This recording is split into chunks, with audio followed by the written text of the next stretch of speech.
페이지 61쪽 의문의 변동에 대해서 한번 보도록 하겠습니다. 의문의 변동은 굉장히 중요해요. 이번 시험 범위에서 가장 메인이라고 생각을 하시면 되고요. 수능시 때까지 두고두고 여러분들이 활용하셔야 되는 영역 중에 한 부분이라고 생각을 하시면 됩니다. 그러면 의문의 변동은 무엇을 얘기를 하느냐를 한번 볼게요. 일단 우리는 의문을 알아요. 그죠? 의문이라는 거는 의미를 변별하는 최소의 문법 단위입니다. 이렇게 얘기를 했었어요. 그래서 분절 의문이 있고 그 다음에 뭐가 있어요? 비분절 의문이 있는데 우리는 비분절 의문은 잘 보지를 않고요. 왜냐하면 변동상을 알 수가 없어서요. 분절 의문에 대해서 볼 겁니다. 분절 의문의 종류는 뭐가 있어요? 자음과 모음이 있고요. 변동이라는 건 변하는 현상을 말하는 거죠. 변화하는 현상을 말해요. 그래서 이 자음과 모음이 각각 어떻게 변화를 합니까? 뭐 이런 얘기를 할 거거든요. 근데 예를 들면 이런 거예요. 신라라고 글씨를 썼어요. 그리고 발음할 때는 어떻게 해요? 신라 이렇게 발음을 한단 말이에요. 그러면 이 아이가 이렇게 변동이 됐죠. 아, 그래서 얘들아 이 의문의 변동을 얘기를 할 때도 역시 발음에 대해서 많이 신경을 써야 되고요. 요번 파트에서 또 하나 중요한 건 이 발음이에요. 발음. 요거. 같이 표시를 해서 발음을 적어주는데 어떻게 발음을 나는 것을 통해서 의문 변동이 나타나는지를 확인을 할 겁니다. 만약에 이게 자신을 좀 가지고 하시면 의문 변동이 일어나는 환경을 외우실 것을 권유를 하고요. 아니면 그냥 발음을 외워서 역추정해보는 것을 추천하기도 합니다. 의문 변동의 유형을 이해를 해볼게요. 어떤 유형이 있는지를 볼 거예요. 의문 변동 현상, 어떤 상황에서 의문 변동이 나타나는지를 볼 겁니다. 그 다음에 맞춤법과 발음 사이 이런 거 있죠. 맞춤법은 이건데 발음은 이거. 어느 게 표준 발음일까? 아니 표준 발음이래. 표준 표기법일까요? 뭐 이런 거를 하겠다고 얘기를 합니다. 들어가기를 한번 보도록 할게요. 아까 앞에서 얘기했었죠. 신라라고 하고 신라라고 읽어요. 표기와 달리 발음하게 되는 가장 큰 요인은 발음할 때 힘이 덜 들게 하는 경제성의 원리에 대해서 이야기를 하고 있네요. 표기와 달리 발음하게 되는 가장 큰 요인은 발음할 때 힘이 덜 들게 하거나 일정한 표현 효과를 얻을 수 있게 하기 위한 겁니다. 자, 발음할 때 힘이 덜 들게 한다는 것을 바로 경제성의 원리라고 얘기를 합니다.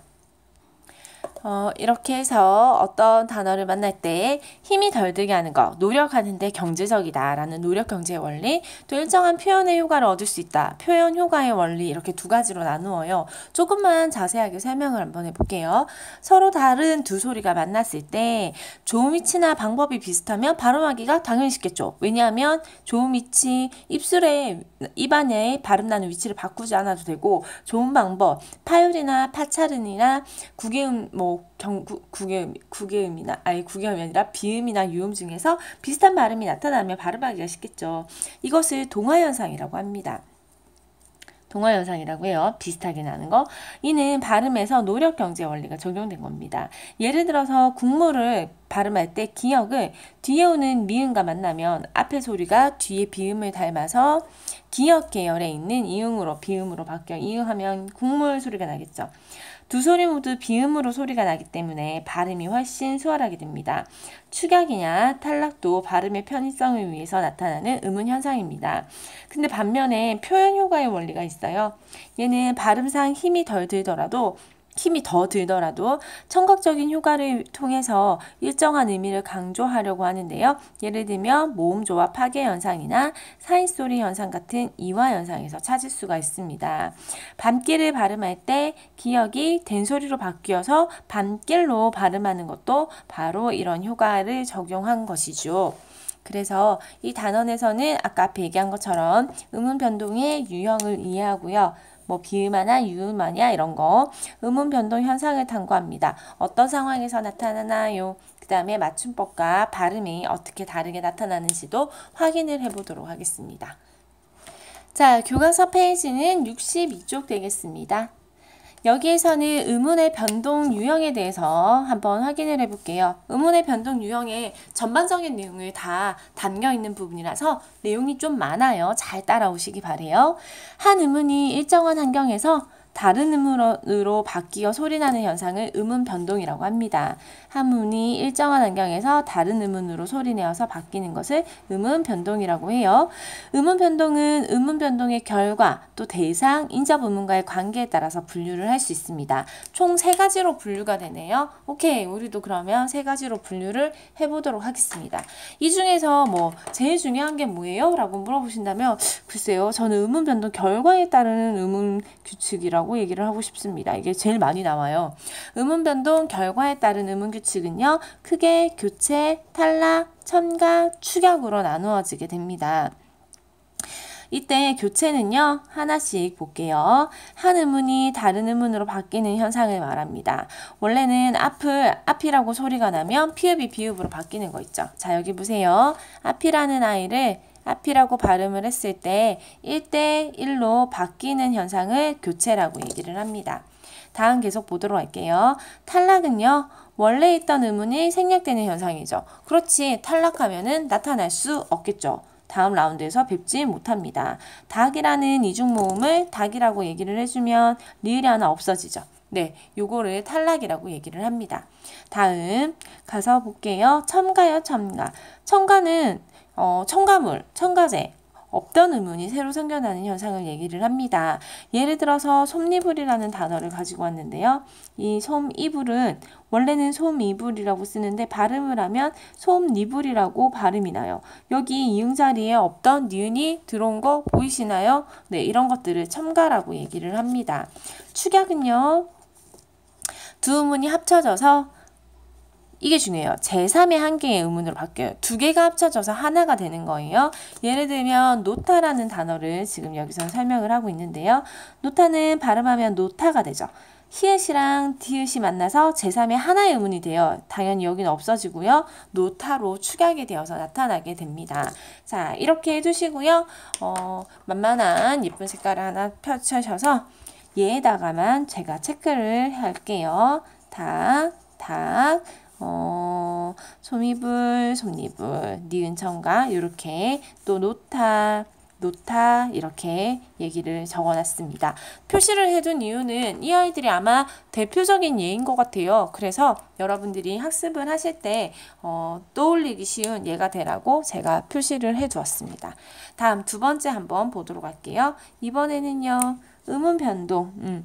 음운 변동의 대상에 대해서 볼 겁니다. 여기는 자음이 변하니 모음이 변하니 이렇게 돼 있어요. 자, 이거는 음운 변동 대상에 대한 걸 얘기를 해요. 뭐 보고 하냐고요? 처음에 여기 있죠. 변동 대상에 따라. 자, 여기가 2번째 단락이 될 겁니다. 이렇게 써드릴까요? 1번, 2번, 3번. 네. 그럼 그 밑에는 당연히 3번이 되겠죠. 그죠? 음운 변동은 자음이 변하느냐, 모음이 변하느냐에 따라서 달라지는데요. 자음 변동과 모음 변동으로 나눌 수도 있습니다. 예를 한번 볼까요? 앞을 앞이라고 발음을 하게 되면 바뀐 아이가 뭐예요? 피읍이 비읍으로 바뀌었죠. 자음이 변동된 것이고요. 옷이 오를 옷이 요라고 발음을 하게 되면 모음이 변동하는 이에 해당이 되죠. 오가 요가 되기 때문에 그렇습니다. 모음이 바뀐 거예요. 이건 뭐 너무 쉽죠. 다음 갈게요. 음운 변동 중에서 인접 음운과의 관계에 따라서 한번 보도록 합시다. 인접 음운과의 관계에 따라 보시면 인접 음운과의 관계가 닮았느냐 안 닮았느냐 이렇게 해서요. 2개로 나누어져요. 동화와 이화로 나누어지게 됩니다. 동화는 인접하는 음운 가운데 성질을 닮아가는 거고요. 이화는 2개의 음운 가운데 다른 성질의 특성을 보이는 것을 얘기를 합니다. 여기에서 예로 아까 국민을 가지고 왔는데요. 국민은 비음으로 바뀌어서 소리가 났죠. 이 기역의 비음이 이응이잖아요. 그죠? 같은 라인에 있는 거. 그러다 보니까 발음할 때 비슷하게 비음으로 닮아졌다고 해서 동화라고 하고요. 반면에 초점은 초점으로 발음 나서 된소리 대기가 나타나요. 이거는 이화의 예에 해당됩니다.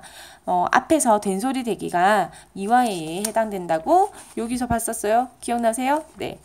자, 계속 볼게요. 동화 현상의 대표적인 것들이 있습니다. 동화 현상에는요, 비음화, 유음화, 구개음화가 있고요. 이화 현상에는 도로, 하고 같은 모음조합 파괴 현상, 그 다음에 나뭇잎, 톳 등으로 발음하는 사이소리 현상이 있습니다.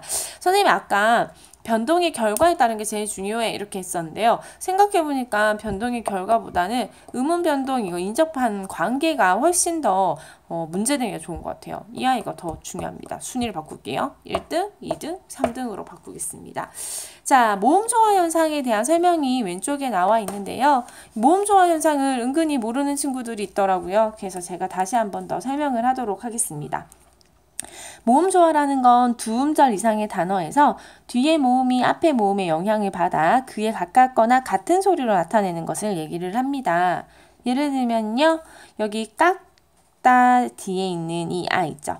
여기는 아 또는 어를 쓸 수가 있단 말이에요. 근데 이 깍에서 아가 양성 모음이잖아요. 그래서 이와 같은 양성 모음인 아를 선택을 해주는 거죠. 이 아이도 마찬가지예요. 숨어 이렇게 있을 때 숨따에 아가 붙을 수도 있고 어가 붙을 수도 있는데 이 수라는 이 음성 모음과 맞추어서 어를 작성을 해주는 거죠. 우리 기억나세요? 앞에서도 했었는데 양성 모음에는 아, 야, 요 이렇게 음성 모음에는 여, 우, 유 있다고 설명을 했었잖아요. 그죠? 그래서 이 아이들은 양성 모음끼리 음성 모음끼리 쓰는 것을 모음조화라고 합니다. 그런데 이런 단어 있잖아요. 깡충, 깡충을 하시던가 깡총, 깡총을 하시던가 껑충, 껑충을 해야 되는데 그러면 요즘에는 이렇게는 안 하냐는 얘기죠. 깡충, 깡충 제가 처음 했잖아요. 여기 보시면 양성 모음이랑 음성 모음이 번갈아서 나타나잖아요. 양성 모음끼리 가거나 음성 모음끼리 가는 이 아이는 모음 조화라고 얘기를 하고요. 모음 조화, 이 아이는 모음 조화가 지켜지지 않은 것이 됩니다. 오늘날에는 모음 조화가 좀 많이 깨어뜨려지는 현상이 나타나고 있습니다. 자, 여기 볼 때 아까 우리 수업 시간에 친구들이 이런 거 질문했었어요. 선생님 도로를 도루라고 하나요? 하고를 하구라고 하나요? 이렇게 얘기를 했었는데요. 원칙은 도로와 하고가 맞고요. 도루와 하구는 뭐예요? 이거는 사투리라고 제가 얘기를 했습니다. 표준 발음법은 아니에요. 자, 그러면 여기 62쪽에 있는 내용을 63쪽에 옮겨 적으면서 다시 한번 복습해 보도록 하겠습니다.